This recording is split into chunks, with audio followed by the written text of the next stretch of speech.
Hello good morning everybody. चलिए आज का क्लास हम लोग शुरू करते हैं। आज के क्लास में हम लोग फिर से केडी पब्लिकेशन का जो बुक है नीतू मैम का, उसमें जो प्रोनाउन का चैप्टर है उससे हम लोग प्रैक्टिस क्वेश्चंस करेंगे।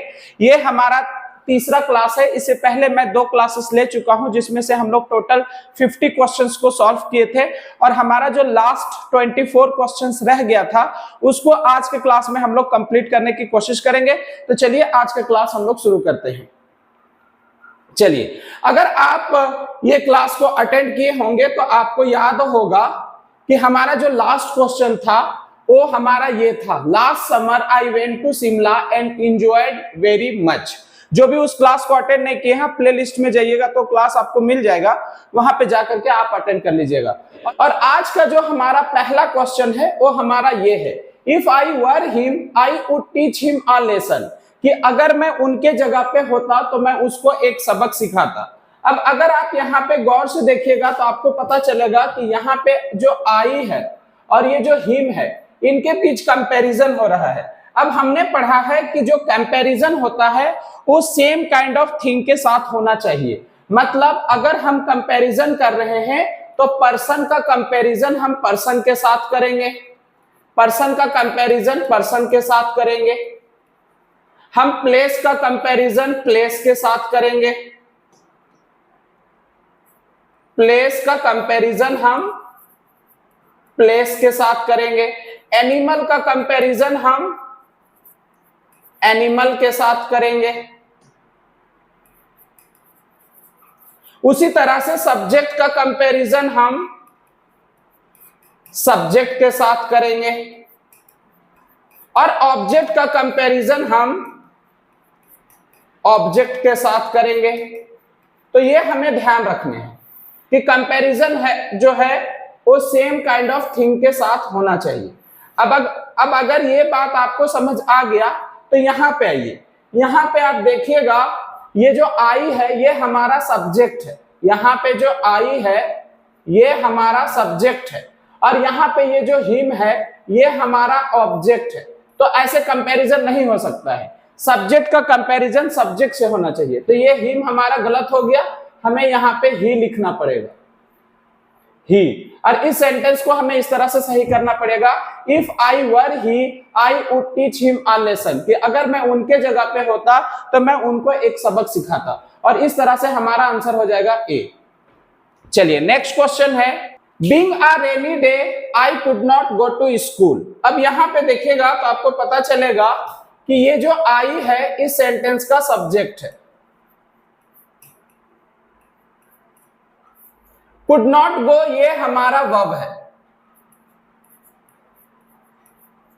इसके अलावा अगर हम लोग देखें तो बीइंग ये भी एक वर्ब है, ये भी एक वर्ब है, लेकिन यहां पे ये जो वर्ब का आईएनजी फॉर्म है ये मेन वर्ब नहीं है। साथ ही साथ ये हमारा जेरेंड भी नहीं है। जेरेंड नहीं है कहने का मतलब है कि ना तो ये किसी सब्जेक्ट किसी वर्ब का सब्जेक्ट है ना तो ऑब्जेक्ट है। तो ये यहाँ पे प्रेजेंट पार्टिसिपल है। प्रेजेंट पार्टिसिपल मतलब ये एक एडजेक्टिव फ्रेज है।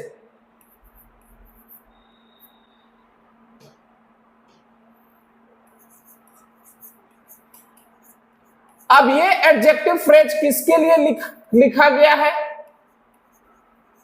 तो आप गौर से देखिएगा, ये एडजेक्टिव फ्रेज का जो सब्जेक्ट ऑफ रेफरेंस है वो आई को बना दिया गया है, लेकिन ये बीइंग अ रेनी डे का जो सब्जेक्ट ऑफ रेफरेंस आई को बनाया गया है ये हो नहीं सकता है।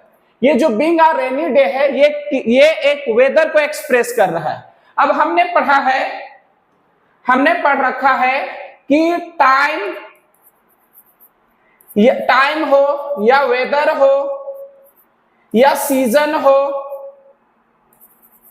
या डे हो या डेट हो, अगर हमें इसे एक्सप्रेस करना हो तो इसका जो सब्जेक्ट रेफरेंस होता है वो होता है इट।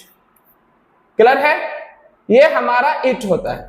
तो इस तरह से अगर हम देखें तो यहाँ पे हमारा ये गलत हो गया, हमें यहाँ पे बीइंग अ रेनी डे के पहले इट लिखना पड़ेगा, इससे क्लियर हो जाएगा कि ये जो बीइंग अ रेनी डे लिखा हुआ है ये एक वेदर के लिए लिखा गया है, और इस तरह से हमें सेंटेंस को सही करने पड़ेंगे। Being a rainy day I could not go to school, और हमारा आंसर हो जाएगा ए। चलिए नेक्स्ट है, one of them forgot to take their passport and found himself in a difficult situation। अब यहां पे आप गौर से देखिएगा तो आपको पता चलेगा ये जो देयर है ये एक प्रोनाउन है। अब हमने पढ़ रखा है कि कोई भी प्रोनाउंस हो, हम किसी भी प्रोनाउंस का यूज या तो नाउन के जगह पे करते हैं या तो दूसरे प्रोनाउन के जगह पे करते हैं। क्लियर है? अब हमें यह देखना है कि ये देयर किसके जगह पे यूज हो रहा है। तो आप गौर से देखिएगा तो आपको पता चलेगा कि ये जो देयर है ये वन के जगह पे यूज हो रहा है, क्योंकि इस सेंटेंस का ये जो वन है ये सब्जेक्ट है। सब्जेक्ट कैसे है? ये जो ऑफ है ये प्रीपोजिशन है, और इस प्रीपोजिशन का ये जो देम है ये ऑब्जेक्ट है।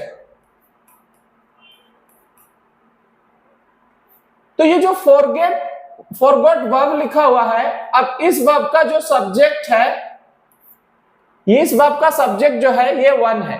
अब वन का नंबर जो है ये सिंगुलर है। अगर वन का नंबर सिंगुलर है तो ये देयर हमारा गलत हो जाएगा। क्लियर है?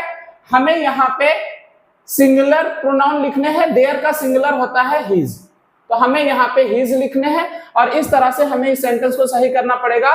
One of them forgot to take his passport and found himself in a difficult situation, और हमारा आंसर हो जाएगा बी।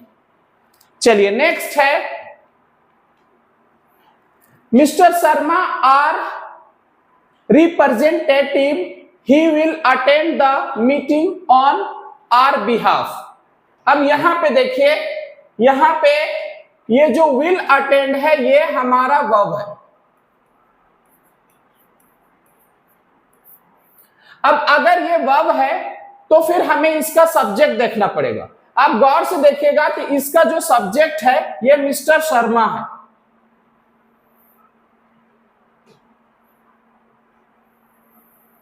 ये मिस्टर शर्मा जो है ये सब्जेक्ट है। क्लियर है? अब अगर मिस्टर शर्मा सब्जेक्ट है विल अटेंड वर्ब का, तो फिर ये जो ही है ये किसका सब्जेक्ट होगा? इसके लिए तो कोई वर्ब नहीं है। अगर इसके लिए कोई वर्ब नहीं है तो हमें ये ही को हटाने होंगे।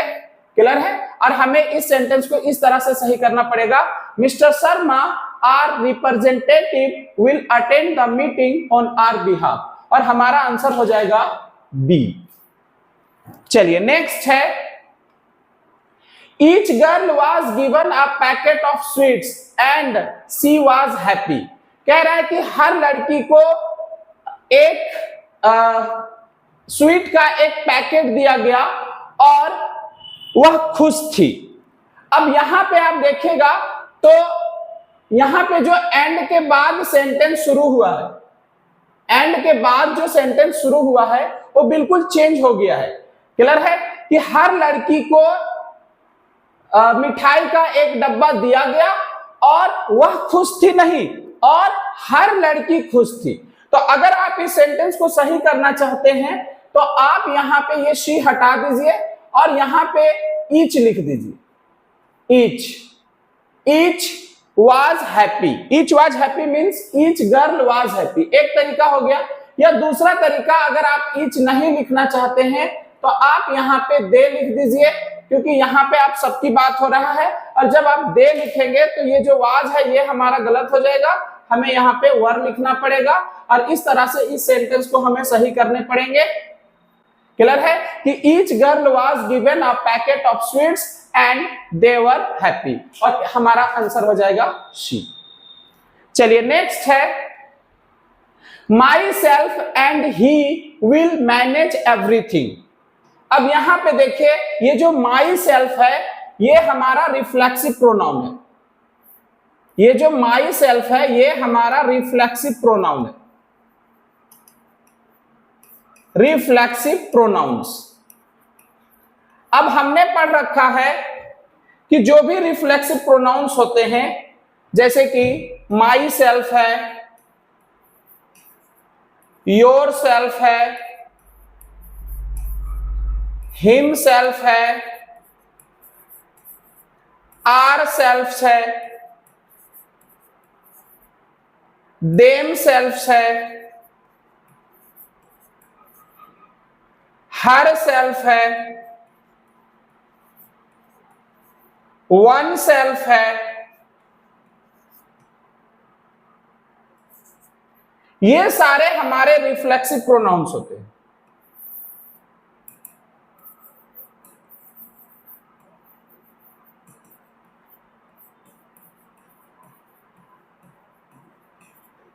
ध्यान देने वाली बात यह है कि रिफ्लेक्सिव प्रोनाउंस का यूज हम लोग करते हैं एज एन ऑब्जेक्ट, मतलब रिफ्लेक्सिव प्रोनाउंस जो सेंटेंस में होते हैं वो ऑब्जेक्ट्स का काम करते हैं।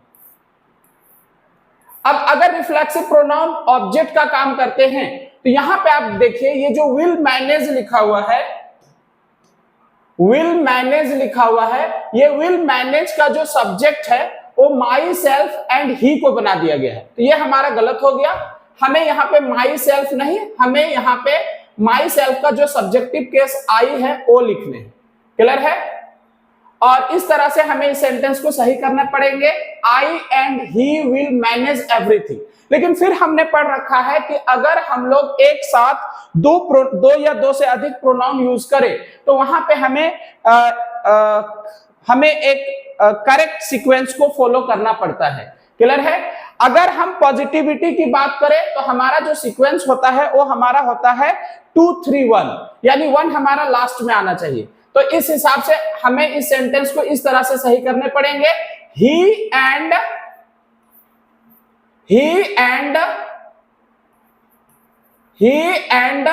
आई विल मैनेज एवरीथिंग, और हमारा आंसर हो जाएगा ए। चलिए नेक्स्ट है, the Ganga is a river whose origin has always been a matter of speculation. अब यहां पे देखिए, यहां पे एक प्रोनाउन यूज हुआ है हुज, ये एक रिलेटिव प्रोनाउन है।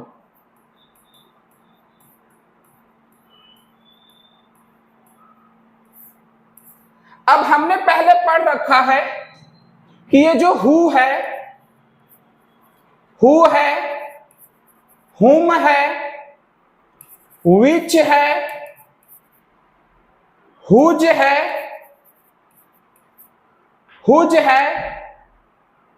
व्हाट है, ये सारे हमारे रिलेटिव प्रोनाउन हैं।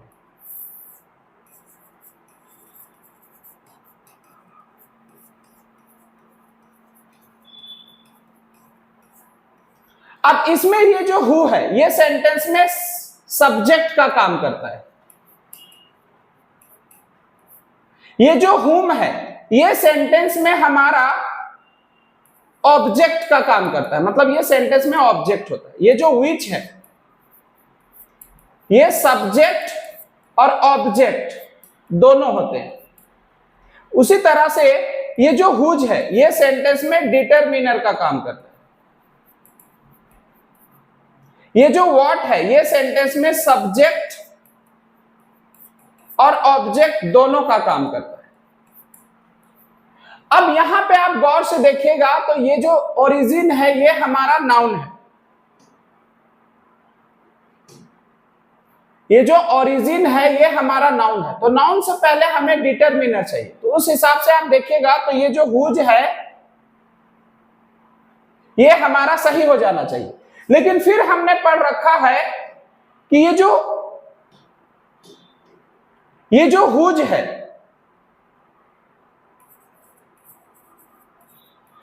हुज का यूज हम लोग पर्सन के लिए करते हैं।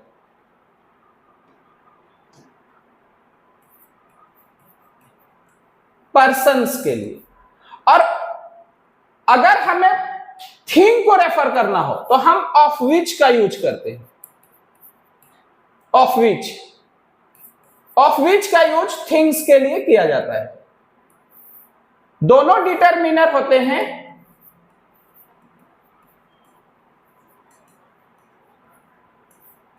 लेकिन हम लोग हुज का यूज करेंगे पर्सन्स के लिए और थिंग्स के लिए ऑफ विच का यूज करेंगे। तो ये हमारा रॉन्ग हो गया। इसे हमें अगर सही करके लिखने हैं तो हमारा जो सही आंसर हो जाएगा वो हो जाएगा द ओरिजिन ऑफ विच। और इस तरह से इस सेंटेंस को हमें सही करने पड़ेंगे। The Ganga is a river the origin of which has always been a matter of speculation. और इस तरह से हमारा यह सेंटेंस सही हो जाएगा और हमारा आंसर बनेगा बी। चलिए नेक्स्ट है, माई friend is laborious and intelligent isn't it. अब यहां पे आप गौर से देखिएगा तो ये जो आप देख रहे हैं यहां पे ये एक क्वेश्चन टैग यूज हुआ है। ये एक क्वेश्चन टैग है। अब हमने पढ़ रखा है कि जब हम क्वेश्चन टैग बनाते हैं तो वहां पे दो बातों का ध्यान रखना होता है। एक तो हमें ध्यान रखना होता है कि जब हम क्वेश्चन टैग बनाते हैं तो क्वेश्चन टैग बनाते समय हमें सिर्फ हेल्पिंग वर्ब यूज करने होते हैं और प्रोनाउन यूज करने होते हैं। दूसरा हमें ध्यान क्या रखना होता है कि अगर हमारा सेंटेंस पॉजिटिव है तो क्वेश्चन टैग हमारा नेगेटिव बनेगा, लेकिन अगर हमारा सेंटेंस नेगेटिव है तो क्वेश्चन टैग हमारा पॉजिटिव बनेगा। अब यहां पे देखते हैं, यहां पे अगर आप देखिएगा तो ये जो इज है ये सेंटेंस में मेन वर्ब है, लेकिन ये हेल्पिंग वर्ब भी होता है। यहां पे सेंटेंस में ये मेन वर्ब है,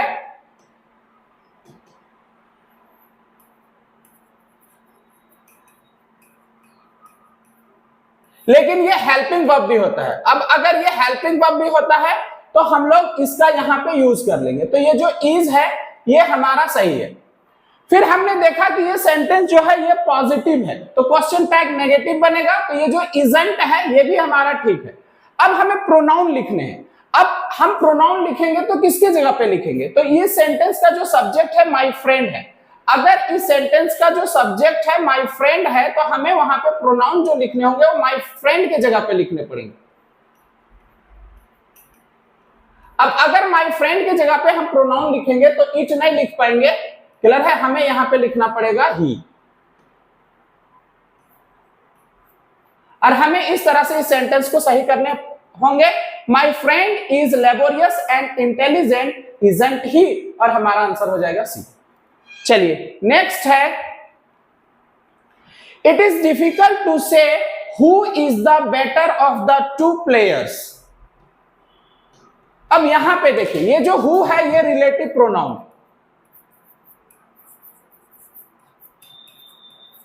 रिलेटिव प्रोनाउन।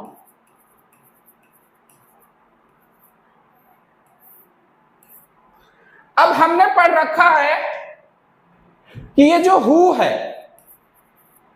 ये हुम है, ये विच है, ये दैट है और ये व्हाट है। ये सारे रिलेटिव प्रोनाउंस है।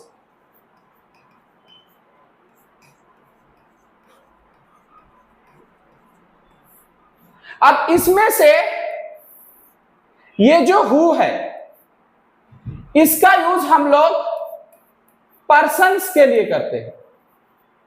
हुम का भी यूज हम लोग पर्सन्स के लिए करते हैं। विच का यूज हम लोग थिंग्स के लिए करते हैं। दैट का यूज हम लोग पर्सन्स और थिंग्स दोनों के लिए करते हैं। व्हाट का यूज हम लोग थिंग्स के लिए करते हैं। तो आप गौर से देखिएगा तो आपको पता चलेगा कि ये सेंटेंस हमारा सही हो गया, क्योंकि यहां पे हु जो है ये पर्सन के लिए यूज हुआ है। लेकिन फिर हमने पढ़ रखा है, हमने फिर क्या पढ़ रखा है कि ये जो हु है इसका यूज तो हम पर्सन्स के लिए करते ही हैं, हम विच का भी यूज पर्सन्स के लिए कर सकते हैं। बस कंडीशन है कि वहां पे चॉइस की बात होना चाहिए, सिलेक्शन की बात होना चाहिए। अगर चॉइस या सिलेक्शन की बात हो तो फिर हम वहां पे पर्सन्स के लिए भी विच का यूज करते हैं। अब आप गौर से सेंटेंस को पढ़िएगा तो पता चलेगा कि यहां पे एक सिलेक्शन की बात हो रहा है। तो अगर यहां पे एक सिलेक्शन की बात हो रहा है तो ये हु हमारा रॉन्ग हो गया, हमें यहां पे हु के जगह पे विच लिखने हैं।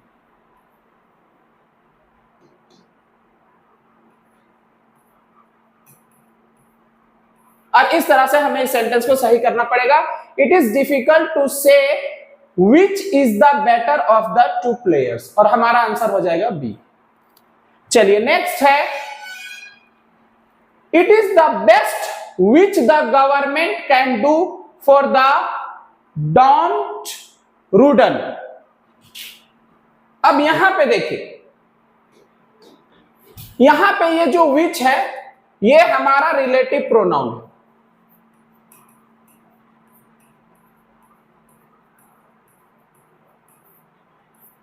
अब अभी अभी हमने पढ़ा कि ये जो हु है ये हमारे रिलेटिव प्रोनाउन है। हु है, हुम है, विच है, दैट है, व्हाट है, ये सारे हमारे रिलेटिव प्रोनाउंस हैं।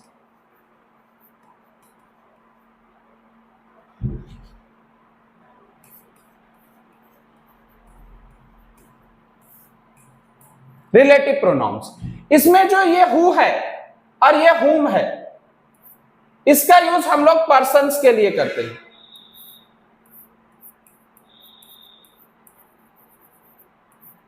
ये जो विच है इसका यूज हम लोग थिंग्स और एनिमल्स के लिए करते हैं। ये जो दैट है इसका यूज हम लोग पर्सन्स, थिंग्स, एनिमल्स सबके लिए करते हैं। व्हाट का यूज हम लोग थिंग्स के लिए करते हैं। अब अगर सेंटेंस को पढ़ के देखिएगा तो यहां पे पता चलेगा कि यहां पे कोई चीज की बात हो रहा है। It is the best which the government can do for the downtrodden. यहां पे कोई थिंग की बात हो रहा है। अगर कोई थिंग की बात हो रहा है तो ये विच हमारा सही हो जाना चाहिए था। लेकिन फिर हमने पढ़ रखा है कि अगर हम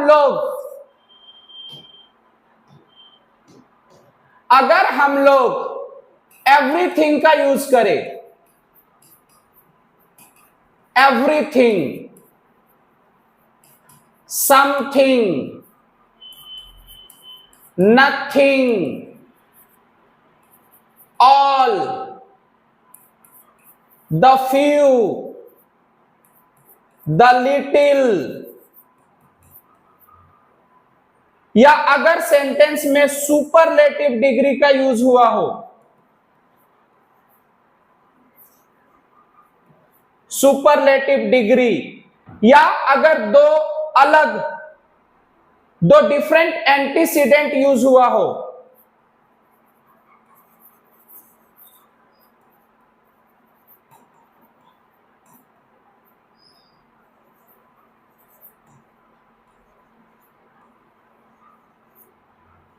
तो फिर हम लोग वहां पे सिर्फ दैट का यूज करते हैं। यह हमें ध्यान रखना है, दैट का। अब आप देखिए तो यहां ये जो द बेस्ट है ये सुपरलेटिव डिग्री है, तो सुपरलेटिव डिग्री के साथ विच हमारा रॉन्ग हो जाएगा। क्लियर है? हमें यहां से विच हटाने होंगे और हमें यहां लिखना पड़ेगा दैट। और इस तरह से हमें सेंटेंस सही करने पड़ेंगे। It is the best that the government can do for the downtrodden, और हमारा आंसर हो जाएगा बी। चलिए नेक्स्ट है, neither of the two friends has got their money back from the company. अब यहां देखिए ये जो देयर है ये हमारा प्रोनाउन है। क्लियर है? ये हमारा प्रोनाउन है। अब हमने पढ़ रखा कि जो प्रोनाउंस होते हैं वो या तो किसी नाउन के जगह पे लिखे जाते हैं या दूसरे प्रोनाउन के जगह पे लिखे जाते हैं। अब आप गौर से देखिएगा तो पता चलेगा ये जो देयर है ये लिखा गया है नाइदर के जगह, क्योंकि इस सेंटेंस का ये सब्जेक्ट है। सब्जेक्ट कैसे है? ये ऑफ प्रीपोजिशन है, और इस प्रीपोजिशन का ये जो द टू फ्रेंड्स है ये ऑब्जेक्ट है। फिर ये जो हैज गॉट वर्ब लिखा गया है, इस वर्ब का सब्जेक्ट जो है ये नाइदर है। अब नाइदर का मतलब होता है दोनों में से कोई नहीं, और इसका जो नंबर होता है वो हमेशा सिंगुलर होता है। अगर इसका नंबर सिंगुलर होता है तो हम यहाँ पे देयर नहीं लिख पाएंगे, यहाँ पे ये रॉन्ग हो जाएगा, हमें यहाँ पे लिखना पड़ेगा हिज। और इस तरह से हमें सेंटेंस को सही करने पड़ेंगे। Neither of the two friends has got his money back from the company, और हमारा आंसर हो जाएगा बी। चलिए नेक्स्ट है, this is the road whose inauguration was done by the president. अब यहां पे फिर से देखिए, ये जो हुज है ये हमारा रिलेटिव प्रोनाउन है।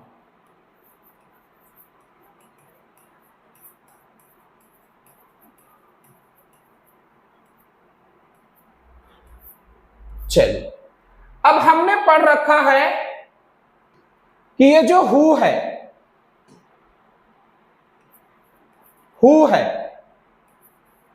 ये भी हमारा रिलेटिव प्रोनाउन है। हु है, हुम है, विच है, हुज है, दैट है और विच है। ये सारे रिलेटिव प्रोनाउंस हैं।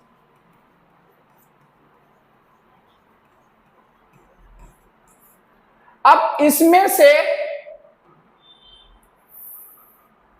ये जो हु और हुम है ये पर्सन्स के लिए यूज होता है। ये जो विच है ये हमारा थिंग और एनिमल्स के लिए यूज होता है। हुज है, इसका यूज हम पर्सन्स के लिए करते हैं।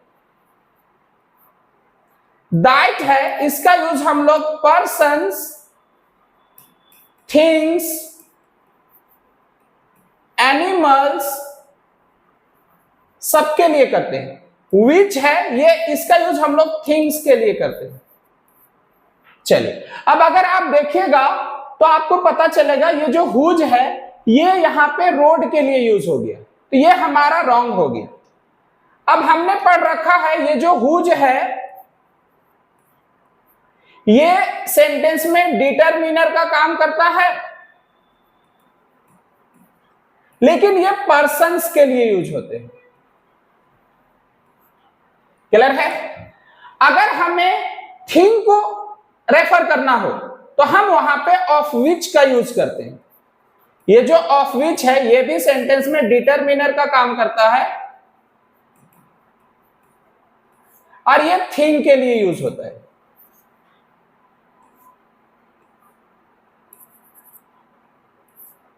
चलिए, अब यहां पे देखिए, यहां पे हमें एक डिटरमिनर की जरूरत है, क्योंकि ये जो इनॉग्रेशन है ये एक नाउन है।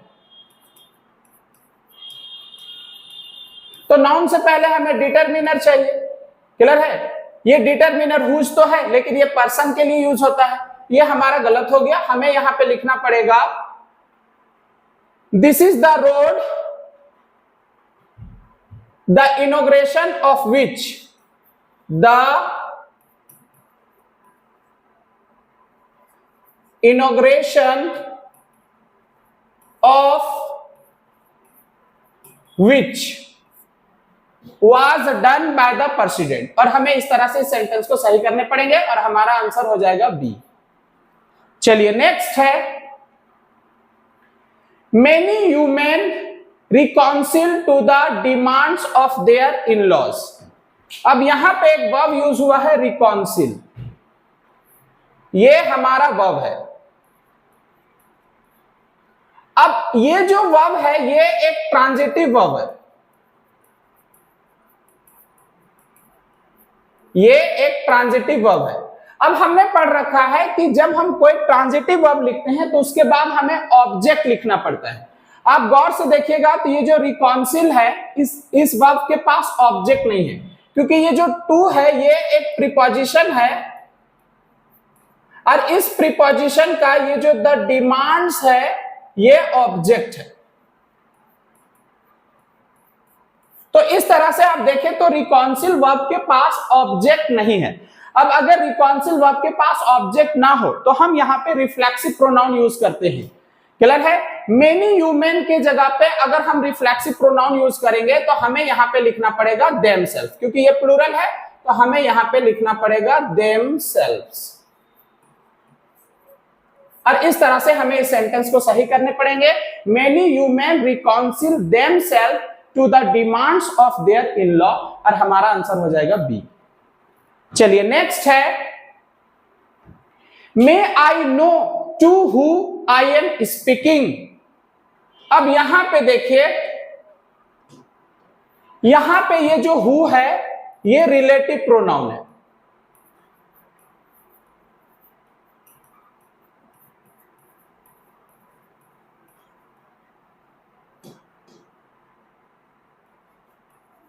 ये रिलेटिव प्रोनाउन है। अब हमने पढ़ा है कि ये जो हु है ये हुम है, ये विच है, दैट है, व्हाट है, ये सारे रिलेटिव प्रोनाउंस।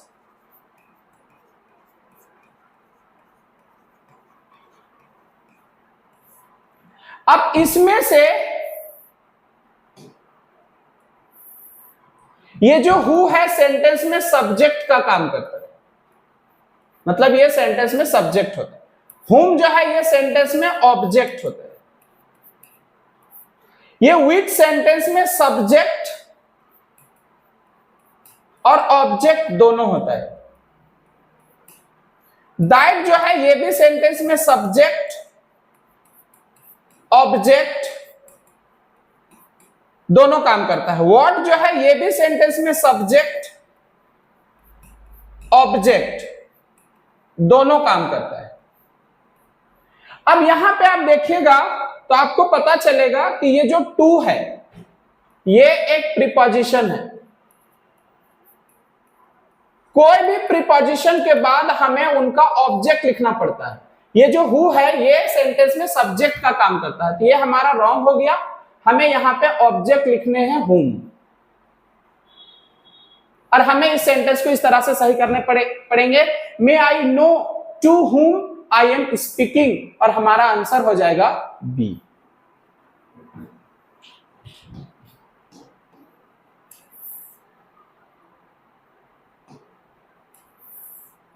चलिए नेक्स्ट है, the person who I met yesterday was my classmate. अब यहां पे देखिए फिर से हमारा ये जो हु है ये एक रिलेटिव प्रोनाउन है।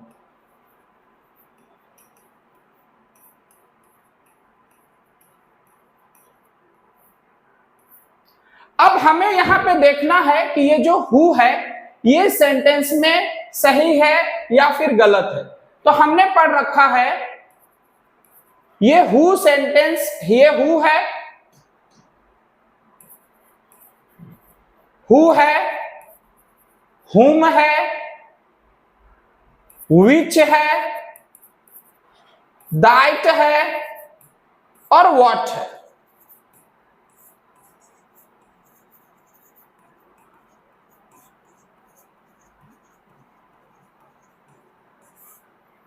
इसमें से ये जो हु है ये सेंटेंस में सब्जेक्ट का काम, सब्जेक्ट होता है।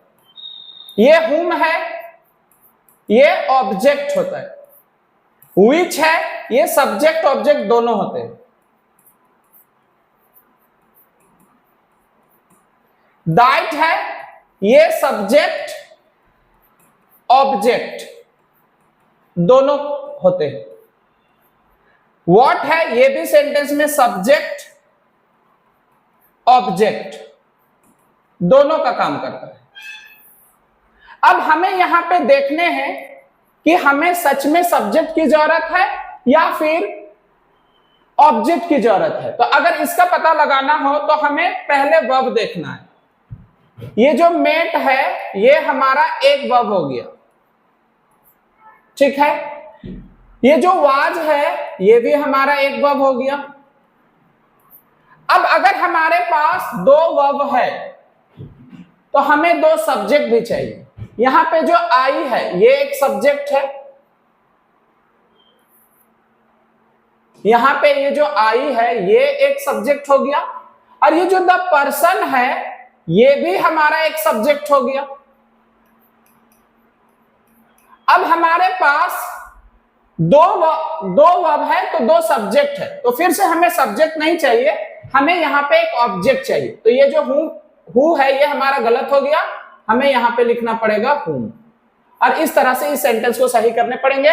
The person whom I met yesterday was my classmate, और हमारा आंसर हो जाएगा ए। चलिए नेक्स्ट है, owing to me being a newcomer I was unable to get a good house। अब यहां पे देखिए ये जो owing to है ये एक प्रीपोजिशन है, ये एक प्रीपोजिशनल फ्रेज है, ये एक प्रीपोजिशन है। कोई भी प्रीपोजिशन हो उसके बाद हमें ऑब्जेक्ट लिखना पड़ता है। अब आप गौर से देखिएगा तो आपको पता चलेगा ये जो ओविंग टू लिखा हुआ है इस प्रीपोजिशन का जो ऑब्जेक्ट है, ये जो बीइंग है ये है, ये ऑब्जेक्ट है। अब अगर ये ऑब्जेक्ट है तो ये नाउन है। अब हमने पढ़ा है कि नाउन के पहले हमें डिटरमिनर लिखना पड़ता है, नाउन के पहले हम लोग ऑब्जेक्ट नहीं लिखते हैं। तो ये मी हमारा गलत हो गया, हमें यहां पे डिटरमिनर लिखना है माई। और हमें इस सेंटेंस को इस तरह से सही करने पड़ेंगे, owing to my being a newcomer I was unable to get a good house, और हमारा आंसर हो जाएगा ए। चलिए नेक्स्ट है, a good friend of me has been in London for 20 years। अब यहां पे देखिए, यहां पे ये जो ऑफ है ये प्रीपोजिशन है,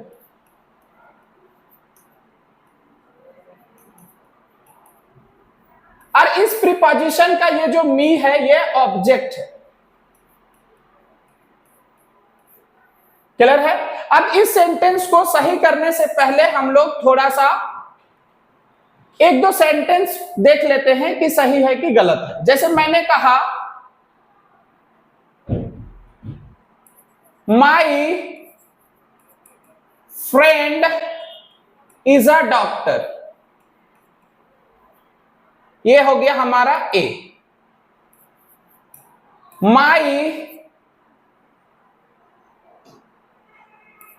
माई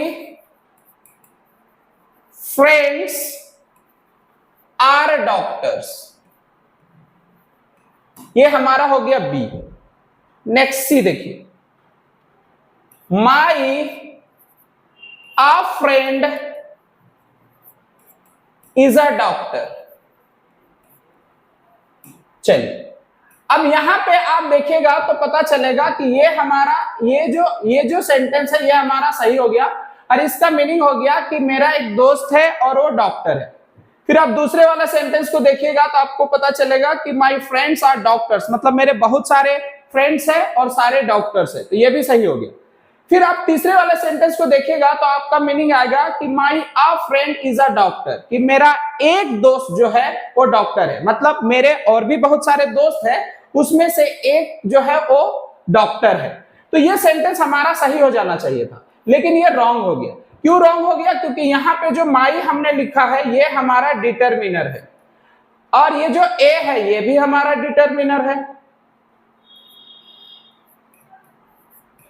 अब दो डिटरमिनर हम लोग एक नाउन के लिए लिख नहीं सकते हैं, तो ये हमारा गलत हो गया। अब हमें इस सेंटेंस को सही करने पड़ेंगे। तो इस सेंटेंस को सही करके अगर हमें लिखना हो तो हम इस तरह से लिख सकते हैं, अ फ्रेंड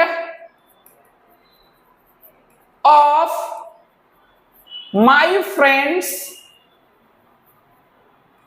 इज अ डॉक्टर। हमें इस तरह से सही करके लिखने पड़ेंगे कि मेरे सारे दोस्तों में से एक दोस्त जो है, एक फ्रेंड जो है वो डॉक्टर है। फिर हमने पढ़ा कि ये जो माई फ्रेंड्स है इसे हम चाहे तो प्रोनाउन से रिप्लेस कर सकते हैं। प्रोनाउन से रिप्लेस कर सकते हैं। कैसे रिप्लेस कर सकते हैं? ये जो माई फ्रेंड्स है इसके जगह पे हम प्रोनाउन यूज कर लेंगे माइन। माइन का मतलब हो जाएगा माई फ्रेंड्स, और हमारा इस तरह से सेंटेंस हो जाएगा, अ friend of mine is a doctor, और ये हमारा सही हो जाएगा। अब इसी तरह से आप यहां पे देखिएगा तो कह रहा है कि मेरे सारे दोस्तों में से एक दोस्त जो है क्लियर है लंदन में सालों से रह रहा है। मतलब हमें यहाँ पे ऑफ के बाद हमें टोटल फ्रेंड को लिखने हैं। टोटल फ्रेंड को अगर हम लिखेंगे तो ये मी जो है ये रॉन्ग हो गया, हमें यहाँ पे लिखना पड़ेगा a good friend of mine, और माइन का मतलब हो जाएगा माई फ्रेंड्स। और इस तरह से हमें इस सेंटेंस को सही करने पड़ेंगे और हमारा आंसर हो जाएगा बी। चलिए नेक्स्ट है, it was him who came running into the classroom. अब देखिए यहां पे ये जो हु है ये रिलेटिव प्रोनाउन है।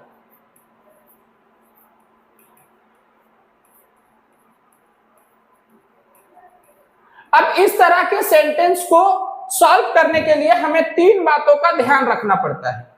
एक हमें ध्यान रखना है कि जो रिलेटिव प्रोनाउन यूज हुआ है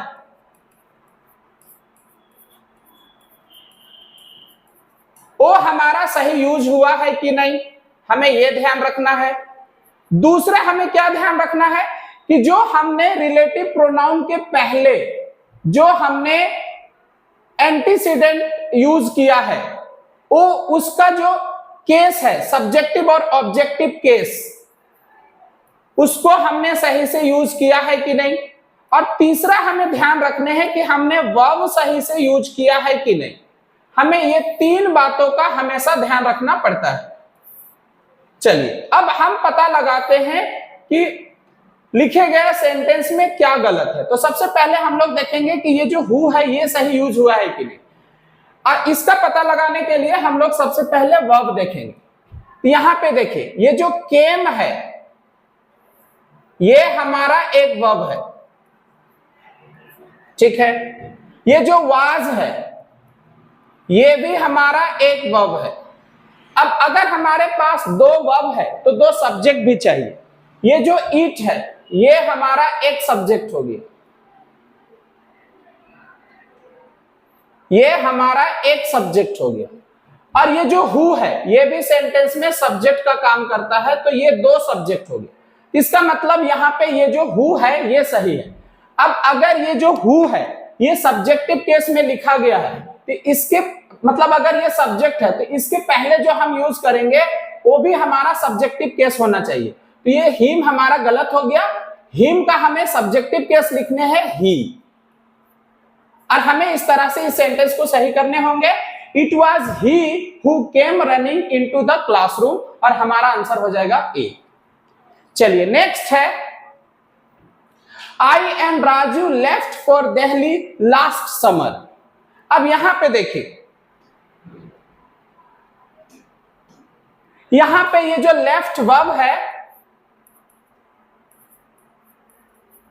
इस वर्ब का सब्जेक्ट जो है आई एंड राजू है, ये सब्जेक्ट है। अब हमने पढ़ रखा है कि अगर हम लोग किसी सेंटेंस में दो या दो से अधिक प्रोनाउन का यूज करें तो वहां पे हमें सही सीक्वेंस यूज करने पड़ते हैं। अगर सेंटेंस में पॉजिटिविटी की बात हो रहा हो तो हमारा जो सीक्वेंस होता है वो होता है 2, 3, 1। और अगर हम सेंटेंस में नेगेटिविटी की बात करें, अगर हमारा सेंटेंस जो है सेंटेंस में नेगेटिविटी की बात करें तो हमारा सीक्वेंस होता है 1 2 3। यहां पे पॉजिटिविटी की बात हो रहा है, नेगेटिविटी की बात हो नहीं रहा है, तो हमारा सीक्वेंस हो जाएगा 2 3 1। अब यहां पे 2 3 1 मतलब पहले हम सेकंड पर्सन लिखेंगे, फिर थर्ड पर्सन, फिर लिखेंगे फर्स्ट पर्सन। अब यहाँ पे सेकंड पर्सन तो नहीं है लेकिन थर्ड पर्सन तो है, तो ये हमारा गलत हो गया। पहले हमें थर्ड पर्सन लिखने हैं राजू, पहले हमें लिखने हैं राजू, उसके बाद लिखने हैं एंड आई। और इस सेंटेंस को हमें इस तरह से सही करने पड़ेंगे, Raju and I left for Delhi last summer, और हमारा आंसर हो जाएगा ए। चलिए नेक्स्ट है, I will certainly avail of your offer when the occasion arises। अब यहां पे देखिए, यहां पे ये जो avail है ये एक वर्ब है,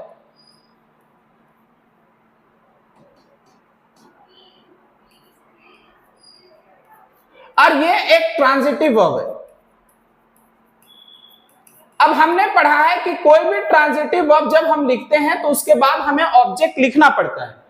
अब आप गौर से देखिएगा तो एवेल वर्ब के पास कोई ऑब्जेक्ट नहीं है, क्योंकि ये जो ऑफ है ये प्रीपोजिशन है, और इस प्रीपोजिशन का योर ऑफर जो है ऑब्जेक्ट है।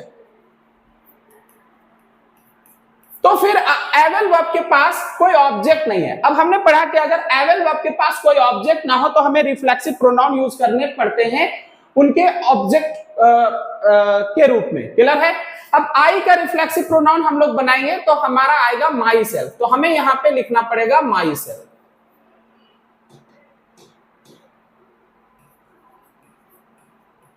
और इस सेंटेंस को हमें इस तरह से सही करने पड़ेंगे, I will certainly avail myself of your offer when the occasion arises, और हमारा आंसर हो जाएगा बी। चलिए नेक्स्ट है, The book is well illustrated and attractively bound, making altogether an attractive volume। अब यहां पे देखिए,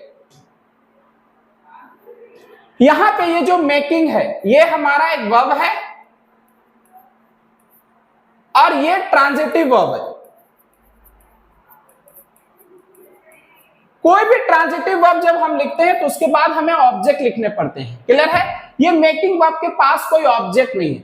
अब अगर हम मेकिंग वर्ब के पास अगर मेकिंग वर्ब के बाद कोई ऑब्जेक्ट लिखे तो हम क्या लिखेंगे? तो ये जो द बुक है उसके जगह पे हम कोई प्रोनाउन यूज कर लेंगे। क्लियर है? जिससे ये मेकिंग वर्ब का ऑब्जेक्ट बन जाएगा। द बुक के जगह पे अगर हम प्रोनाउन यूज करेंगे तो हम यूज कर पाएंगे इट, तो हमें यहां पे इट लिखने पड़ेंगे और इस तरह से इस सेंटेंस को हमें सही करना पड़ेगा और हमारा आंसर हो जाएगा सी।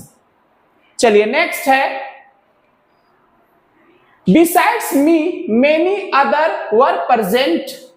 Many other were present। अब यहां पे देखिए,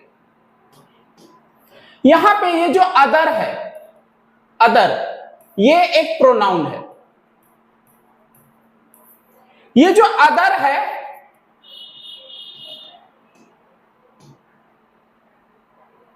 ये जो अदर है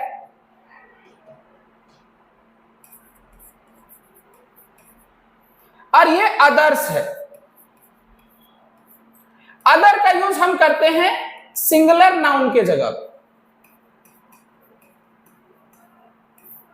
अदर्स का यूज हम करते हैं प्लूरल नाउन के जगह।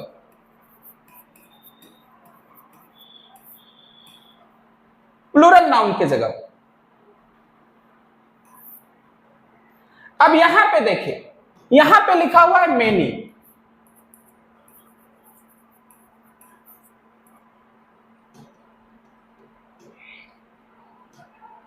यहां पे लिखा हुआ है मेनी, ये एक डिटरमिनर है। अब हमने पढ़ रखा है कि अगर हम ऑल लिख दें या सम लिखें या मेनी लिखें या फ्यू लिखें, क्लियर है, और अगर इसके बाद हमें कोई नाउन लिखना हो या प्रोनाउन लिखना हो तो हमें उसे प्लूरल फॉर्म में लिखना पड़ता है।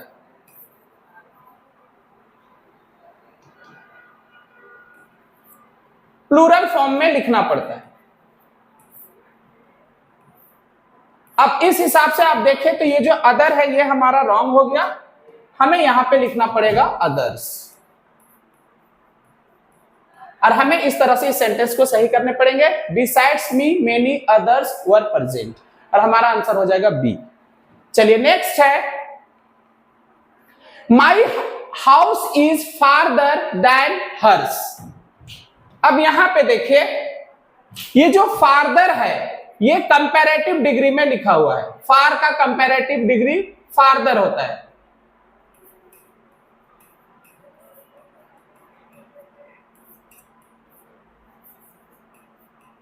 साथ ही साथ अगर आप देखिएगा तो ये जो दैन है ये हमारा कंजक्शन ऑफ कंपैरिजन होता है।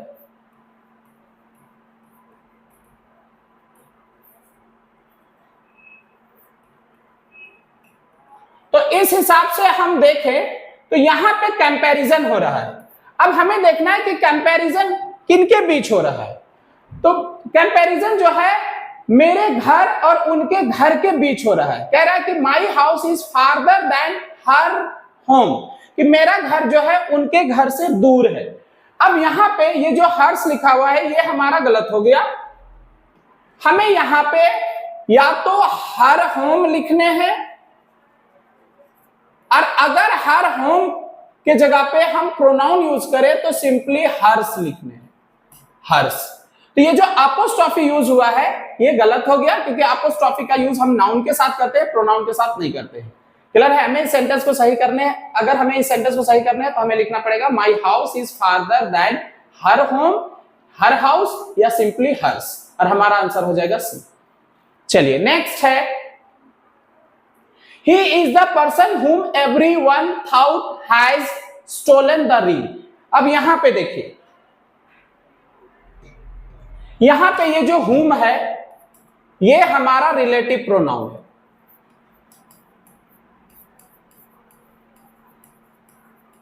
अब हमें देखना है कि ये रिलेटिव प्रोनाउन हमारा सही है या फिर रॉन्ग है।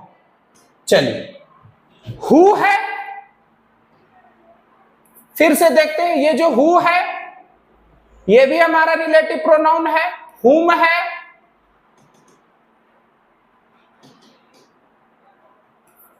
हु है, हुम है, विच है, दैट है और व्हाट है। ये सारे हमारे रिलेटिव प्रोनाउन हो गए।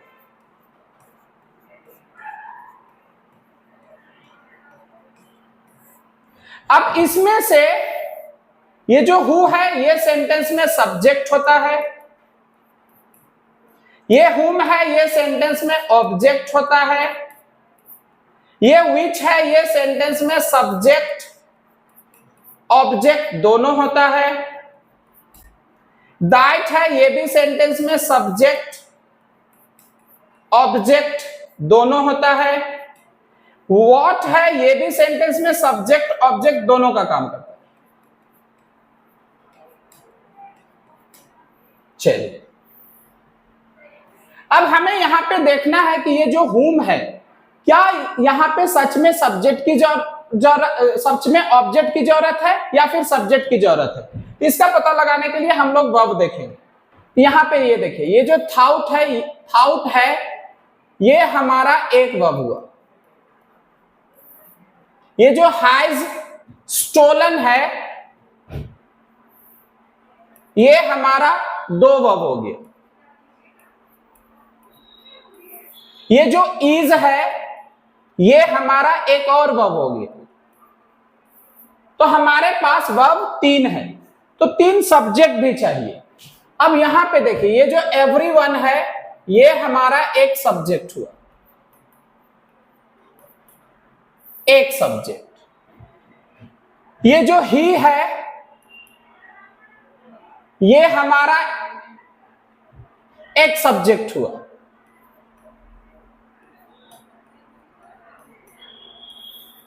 अब हमारे पास वर्ब 3 है और सब्जेक्ट 2 है, मतलब एक और सब्जेक्ट की जरूरत है।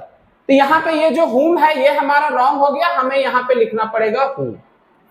और इस तरह से हमें इस सेंटेंस को सही करने पड़ेंगे। He is the person who everyone thought has stolen the ring, और हमारा आंसर हो जाएगा बी। चलिए, तो इस तरह से आज का क्लास हमारा खत्म होता है और हमारा जो 24 क्वेश्चंस थे वो हमारा कंप्लीट हो गया है, और साथ ही साथ हमारे जो भी प्रोनाउंस के क्वेश्चंस थे वो हमारा कंप्लीट हो गया है। आज की क्लास में बस इतना ही। उम्मीद करते हैं कि ये क्लास आपको समझ आया होगा। अगर ये क्लास आपको समझ आया होगा और वीडियो अगर पसंद आया हो तो वीडियो को एक बार लाइक कर दीजिएगा। चैनल पे अगर पहली बार आए हैं तो सब्सक्राइब कर लीजिएगा और वीडियो को लोगों में भी शेयर कर दीजिए ताकि ज्यादा से ज्यादा लोग हमारे इस चैनल पे जुड़ पाए। वीडियो से रिलेटेड और क्लास से रिलेटेड अगर कोई क्वेरी हो तो आप मुझे इस नंबर पे भी कॉल कर सकते हैं। तो आज की क्लास में बस इतना ही। मिलते हैं हम लोग नेक्स्ट क्लास में जहां पे हम लोग एडजेक्टिव के क्वेश्चंस को प्रैक्टिस करेंगे। तब तक के लिए थैंक यू।